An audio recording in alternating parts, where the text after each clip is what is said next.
hard stuff because, I mean, during my illness, right, it actually took me 6 years to be able to walk again and talk again and be able to drive a car. It almost took me 8. And now all I do is wear high heels because I had to wear flats forever. And I actually was a model from 14. I started modeling, so high heels is something I love, right? Or bare feet. But anyway, it's the sense of understanding that our human nature was stronger than our illness. I mean, all these doctors diagnosed me and told me that it was over. I'm 34 years old and at the time, and I just, completely, 1 year into my marriage, and I'm completely in the hands of this man, and who has to take care of me, have to get a second job suddenly because I couldn't do mine. And I discovered something so beautiful in me. Now, I knew I was strong, and all of us got to know we are strong, right? And I think it's sad if we don't realize how strong we are.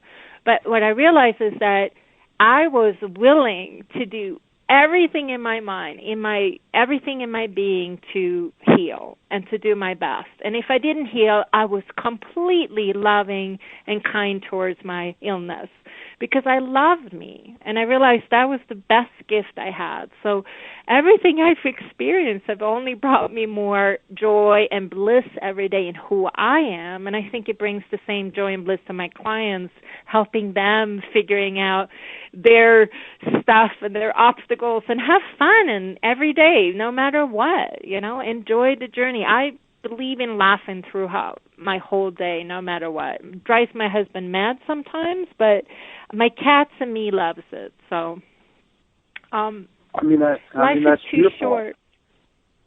Even knowing, I guess, that I was going to have this conversation. Like I said, I broke my toe this morning, which is kind of an ouchie. But, I didn't really get away. Hey, yeah. It hurt. It hurt, for a few minutes, and it hurts a little bit depending on. But for the most part, it didn't really bother me that much. And so I just tuned it out and go, well, I'm clumsy. What can you do? It's not the end of the world. But it also is part of that, well, whatever. Instead of fixating, oh, my God, I can't believe it. I just try not to go there. And, that's a choice, right? I mean, framing it is a choice. And no matter what we do, we can look at adversity as a punishment, or we can look at it as a motivation to get through it. We have choices as to how we define our relationship with that, again, if you want to call it adversity, this challenge. Well, I love the words because I think that those are the words we're most afraid of, isn't it?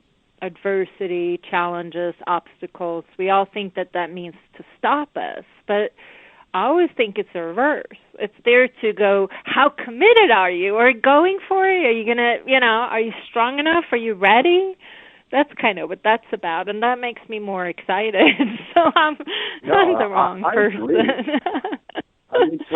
Totally. And I've said this to a lot of people, too, about psychic ability. It's, you go through certain things. I think it's because you're sort of proving that you're serious about it, right? I think that the universe of whatever is watching you wants to know that you're in it, that you're willing to commit to it. And if you commit, they're willing to commit back. They see it's a relationship. Well, the reward is amazing. Yeah, absolutely. The reward is more amazing than the obstacle, even though at the time it can seem really difficult. And I have to tell you the truth, when I was that ill, that was difficult because I couldn't open my eyes, I couldn't get dressed, I couldn't do anything. It was difficult times, right? And it's hard to say, okay, I'm going to be positive no matter what, right? So we have to learn how to position it. And with my clients, right, my favorite thing is to ask them what there's the things that they perceive weakness. I always love turning them into strengths because we have things we need to share that makes us vulnerable, right? That makes us our personal brand much more connecting and trusting towards our clients or customers or whatever it is we do, right? And I think a lot of times we're afraid to show our vulnerability, to show that part. And we have to show our humanness to our followers or fans or clients or customers. It's important, and I think a lot of times it can be scary. And finding those right things to really show what makes us vulnerable makes us also so beautiful. So we don't have to be perfect at all. That's not important. No, I agree, absolutely. We've only got about 5 minutes left in the hour. Oh, okay, see?